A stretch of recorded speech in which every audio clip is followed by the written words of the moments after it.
It's hot outside, and in today's video we're going to show you the two most popular AC options available, and we're gonna go over pricing, so make sure you stay till the end.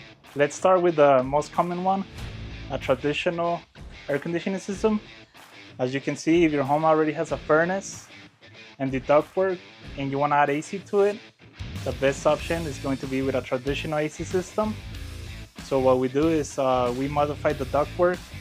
We install the cooling coil on top of your furnace, reconnect it to your ductwork system, and then we run some line sets to the outdoor unit or your condenser. So what happens if your home doesn't have a furnace and ductwork? Don't worry, we will show you another solution that is going to keep you cool and comfortable. Now let's talk about the investment cost of adding AC to your existing furnace and ductwork. A good starting point is around $12,000 to $15,000, and the price can go up from there depending on the efficiency of the equipment you choose and the electrical needs of your specific situation. But what happens if your home doesn't have a furnace and the ductwork to go with it? No worries. We can also install the second most popular AC system here in Eagle County, which is a ductless mini-split AC system. They are great because we don't need a furnace or a ductwork already in your home, and they provide cool comfort exactly where you need. Now let's talk about the investment cost of adding a ductless AC system to your home.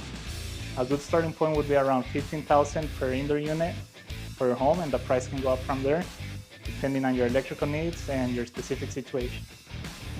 If you want to know more about the AC systems available for your home, or if you want to know which one works best for your home, feel free to shoot me a text, give me a call, or follow the link in this video.